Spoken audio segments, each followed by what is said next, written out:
Look what I got, look what you did.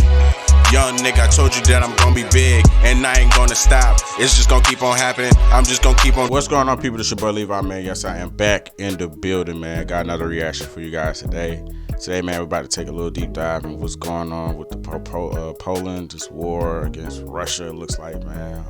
I think I said this in one of my videos about something about Poland was gathering up,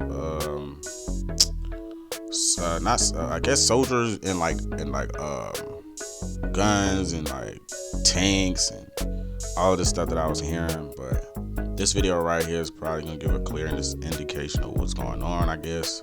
Why Poland is preparing for full-scale war against Russia. Let's go ahead and get into it, man.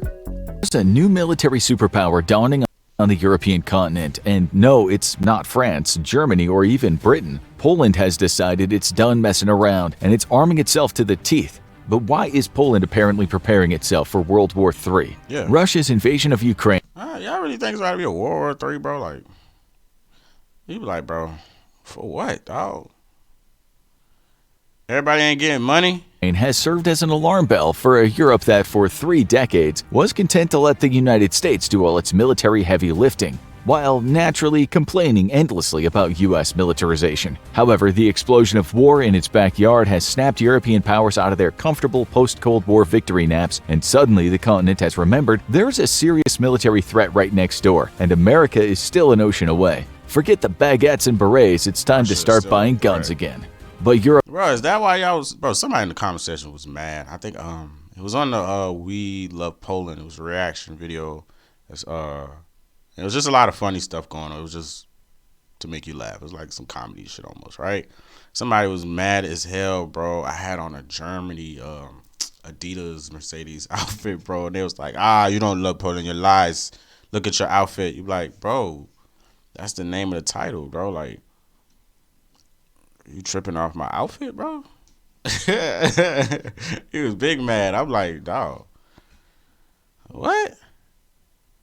Like, yeah, man, we about to go to war with Russia, Germany. Nigga. Europe can hardly be blamed for dropping the ball on their own defensive spending. After decades of being prepared to wage an apocalyptic battle for global survival, the West breathed a collective sigh of relief, and billions of dollars in military spending was repurposed to civilian projects. Armies were demobilized, budgets were slashed, and a lot of military kit was either thrown into deep storage or donated to developing countries. With the rise of extremism, European militaries focused on waging small regional conflicts with logistics handled almost entirely by the US. The next major war would be one with hugs, or simply not fought at all, as Europe tried to bring Russia into the fold by deepening trade relations with their cranky neighbor. Yet all Europe managed to do was give Russia incredible leverage over them, because Russia wasn't done fighting wars to advance its national agenda. When war broke out in Ukraine, Europe was... I've always heard throughout the years, Russian people are like some bad motherfuckers, man. Like, they can walk on nails and all the time. I've just always heard, like, they've always known to be like tough type shit, you know? With its pants down, and despite having a combined GDP many times greater than Russia, they cannot outsupply Russia inside Ukraine. Poland was quick to take note, though, and overnight the country went on a dizzying shopping spree for all kinds of new military Poland, like, yeah, we're about to load up. Poland has good reason to want to buy absolute mountains of new tanks and other gear, and that's not an exaggeration. Had Russia's invasion of Ukraine been planned by anyone more competent, Poland could have found itself at ground zero of a new military struggle for Europe, and the major European powers could have done little if anything to help the nation. Britain has been in decline as a military power for decades now, with its military shrinking to half of its size at the end of the Cold War. As an island nation, Britain's most important capability is its ability to send expeditionary forces abroad. And yet, during the wars in Iraq and Afghanistan, the British military got the nickname the Borrowers for their tendency of bartering for pieces of kit that they were missing. Damn, bro, imagine being at war and talking about, yo, can I borrow this? You like, bro, y'all should have everything y'all need. Y'all going to fight, and you be like, yeah, America, I need to borrow this and borrow borrow that. Poland beating our ass. Like, man, everybody ain't getting money, bro. It's like, come on, everybody let's all get this paper, you know what I'm saying? Like, we ain't gotta shoot each other, you feel me? We ain't gotta go get the AKs. Meanwhile, their navy's been in significant decline, with their ships having to be in effect mothballed so their crews can be used elsewhere. In 2021, Britain's Parliamentary Defence Committee delivered a scathing report outlining significant problems with the Royal Navy, including a critical lack of offensive capability and too few surface ships and submarines. Germany's facing its own significant issues. Maintenance problems from a lack of qualified technicians as well as spare parts has meant that German pilots aren't getting the number of hours in the cockpit they need to. So, just by going off what it sounds like it's a perfect time for Poland to get ready, but like, I feel like if it's not necessary for these people to like go at each other, and it's probably something that happened, bro, something so serious. There was just this crazy ass Ukraine, and bro, I was watching those videos. And I'm like, holy crap, bro, these dudes are literally shooting tanks at people in the road, and it's crazy, bro. It's wow. They ain't got the resources. It looks like Cannibalizing other units, leaving it in serious risk of being incapable of fighting. They said they using borrowing shit, you know? European power to maintain a significant military capability. We actually have little to criticize about France, except that its expeditionary capabilities are slightly lacking, but experience gained in counter-terrorism operations in Africa is helping to rectify the problem. We're not picking on Europe unfairly, though. The simple fact is the continent has been coasting on the back of the U.S. military for decades. The Royal Navy prioritized retiring logistics vessels as a cost-saving measure. Why? Because any conflict they foresaw fighting would involve the United States and its massive logistics capabilities. Germany retired much of its ground-based air defenses. Why? Because any war it would be involved in would have assumed air superiority largely thanks to the United States. Since the Cold War ended, Europe evolved into a power that would complement U.S. warfighting abilities rather than be a battlefield force on its own. Given the fact that Europe's favorite historical pastime was mercilessly slaughtering each other for thousands of years, this might not have been such a bad thing. Poland has seen which way the wind's blowing, and that it cannot rely on its European allies for national defense. So Poland is like, well, we can't really. It's almost like Poland is like, yo, we can't count on the rest of these motherfuckers around us because they borrowing from them. They borrowing from such and such. So like, how the hell we gonna be prepared? And our people around us, not just in Poland, but in the other Europe atmosphere, it's like, yo, they borrowing shit. So how the hell we ain't got nothing? They ain't got nothing. They borrowing. So we gotta make sure we straight. So. Military is the most powerful in the world, but it's also half a planet away.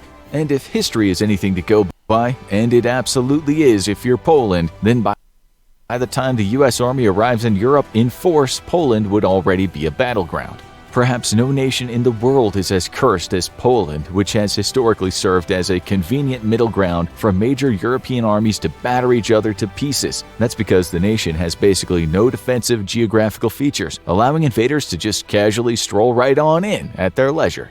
Poland is done being Europe's punching bag and is aiming. Yeah, I was about to say, they just a punching bag, literally. Like, it's like, nah, that ain't cool, bro. Y'all come over here when y'all ready to take a shit. Like, nah, go somewhere else and take a shit. You know what I'm saying? Like, to field the most capable military inside of Europe. Polish Prime Minister Mateusz Morawiecki spoke to the nation on the eve of its Independence Day, stating the Polish army must be so powerful that it does not have to fight due to its strength alone. Judging by the amounts of weapon orders it's been putting in, this is far more fact than wishful thinking. Poland is raising its defensive spending from 2.4% of their GDP to a whopping 5%. This is more than even the United States. It also puts other NATO partners to shame who have largely struggled to meet the bare minimum requirement set by the alliance of 2%. This is a long-term commitment too, as the country is determined to double the size of its military by 2035, from 150,000 to 300,000. Those troops are gonna need combat gear though, and Poland is buying it in spades. In exchange for sending 240 Soviet-made tanks to Ukraine, the US cut Poland a deal for 250 Abrams, a significant upgrade to its forces. But the nation was paying very close attention to the fighting in Ukraine and has made a direct bid to Lockheed Martin to buy around 500 HIMARS units. This was an incredible order and would have made Poland as big an operator of HIMARS as the United States. Unfortunately, the U.S. was itself procuring units to replace those sent to Ukraine and to make even more available to the country. Given that the war in Ukraine has been basically one giant commercial for Lockheed Martin, it's no surprise that other nations were already in line to buy the vaunted guided rocket artillery, even with the U.S. wishing to beef up its own numbers. With the US in effect sold out for the foreseeable future, Poland turned to South Korea for its guided rocket artillery need, signing an order for 288 Chunmoo platforms. Similar to HIMARS, only Yo, Poland like, man, everybody got rockets and shit, bro. We need a rock. We need at least 2 to 3 rockets, bro. We need a rocket. You know what I'm saying? Like we getting the soldiers. The soldiers need the weapons. They need the gear. They gonna need the whips. You know what I'm saying? They need to pull out with the machetes on top of them, and it's like everybody gonna be fighting with the same fucking equipment almost. Who uses it better? Type beefier. The Chunmoo can carry twice as many rockets as HIMARS, though at the cost of mobility. With a significant standing army in the works, though, Poland believes like the 4 trade-off rockets? is worth it. Its rocket artillery will have to do less hiding thanks to major investments in other areas of its military. This includes the Air Force, Damn, how many with rockets? Poland signing an agreement to buy 32 F-35s. But Poland shocked the world when it once more returned to South Korea for multiple military purchases, in effect sourcing almost all of its new purchases from the nation. Purchases include a fleet of 48 F-A-50s. These are meant to replace its aging fleet of MiGs and will complement its inventory of F-16. I ain't gonna lie, them shits look hard as hell. Yeah, them shits look hard, bro. That's the motherfucking. That's those jets that be doing flips and all that other shit, man. But those rockets, bro, I could have sworn it was only like 4 that comes with those joints, man. I don't know.